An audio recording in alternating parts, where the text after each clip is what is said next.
Hippos are huge. By Jonathan London. Illustrated by Matthew Truman.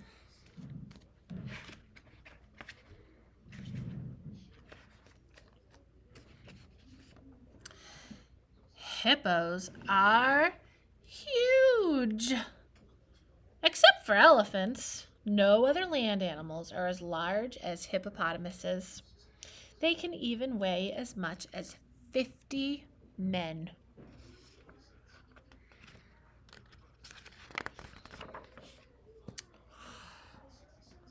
A hippo has the biggest mouth of any animal except for a whale. Watch out!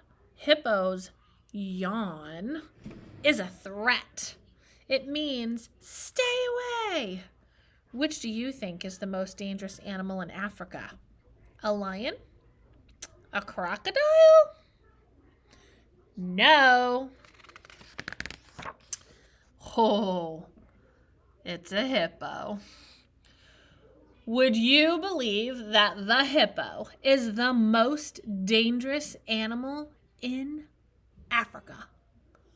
With their monstrous jaws and razor-sharp tusks, hippos can bite a giant crocodile in half or chomp a small boat right into 2 pieces. And they are fast. They can run faster than a human, and they can travel fast in water, too.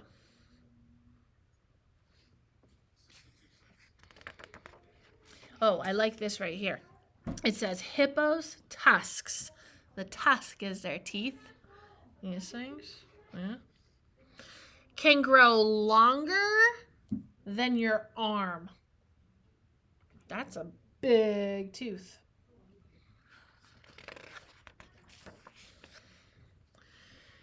Hippos don't really swim.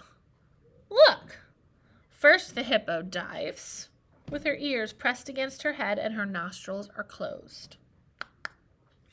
Next, she bounces gracefully along the bottom, kicking off with her legs and glides. Then dances on her tiptoes and then kicks off again. Woo. Hippo bursts through the surface, spouting fountains of water from her nostrils. When Hippo isn't dancing along in the water or chasing crocodiles, she spends most of the day with her eyes and ears and nose sticking out of the water, resting and watching. A cattle egret picks its dinner of insects from the hippo's ear. That's an egret. And the fish, see the fish? Nips tidbits of food stuck between the hippo's teeth. So the fish eat little pieces of crocodile sometimes, huh? Ooh,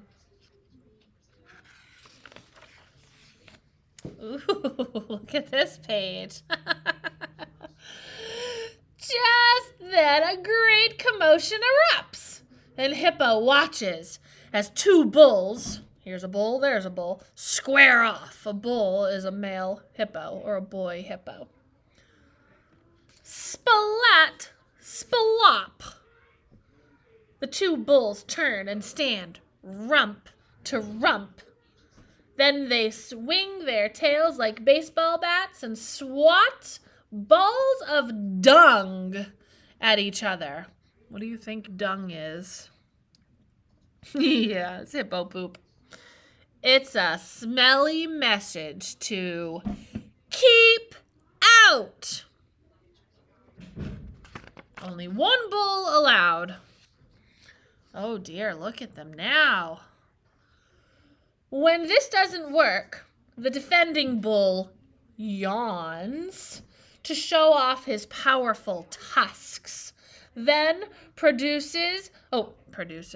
pounces with a great roar and attacks with giant jaws. Hippo watches as they honk and snort until finally the defeated bull limps away.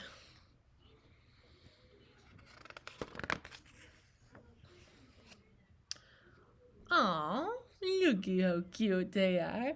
In a nearby nursery, Hippo watches baby hippos playing. Two calves fight in a hippo tug-of-war with their jaws locked together. Soon it will be Hippo's turn to mate, and in a few months she'll have a baby of her own. Oh, months pass. The rains come and fill the lakes and rivers, and now it is time. Hippo stands in neck-deep water, and her baby is born.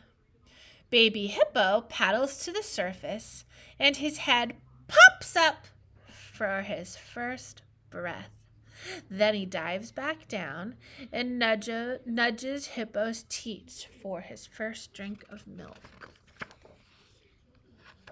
Aww. A few weeks later, Hippo and her calf join the nursery and wallow in the mud. They're wallowing in the mud. They snuggle together and gently lick and nuzzle each other. All hippos love the mud. It keeps them cool.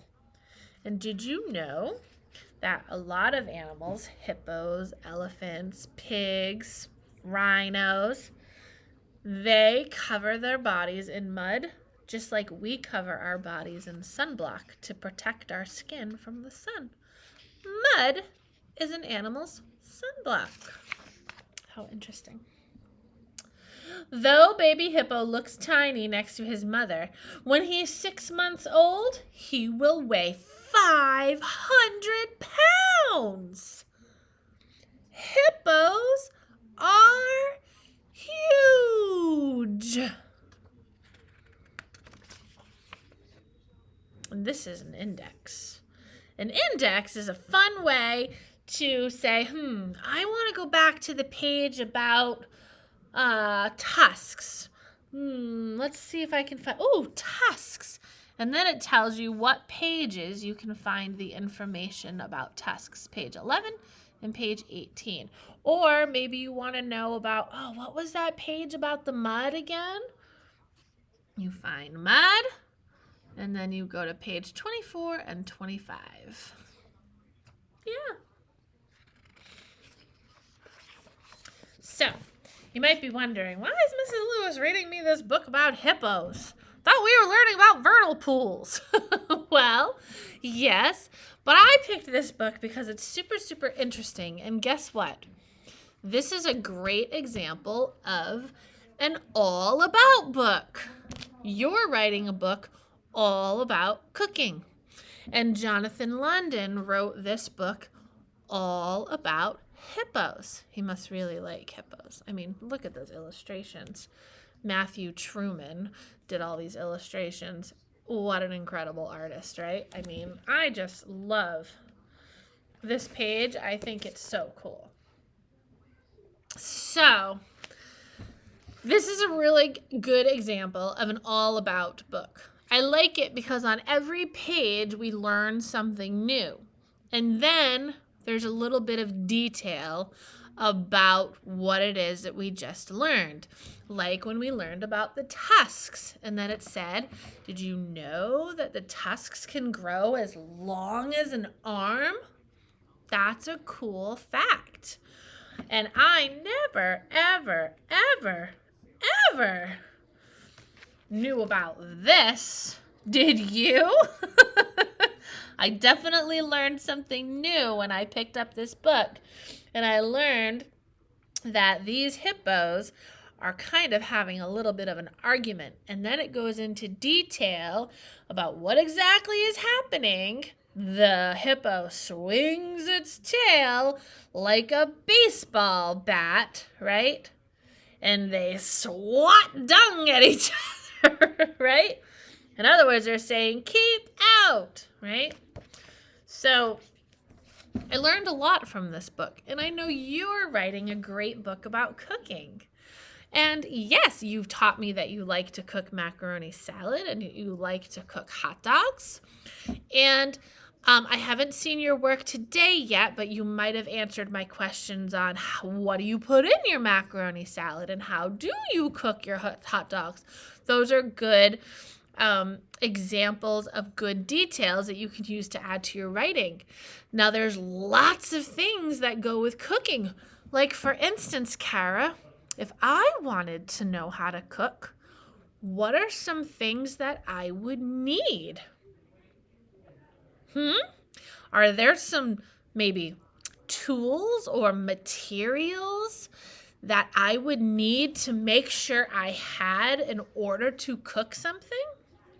Is there some equipment maybe that I would have to have?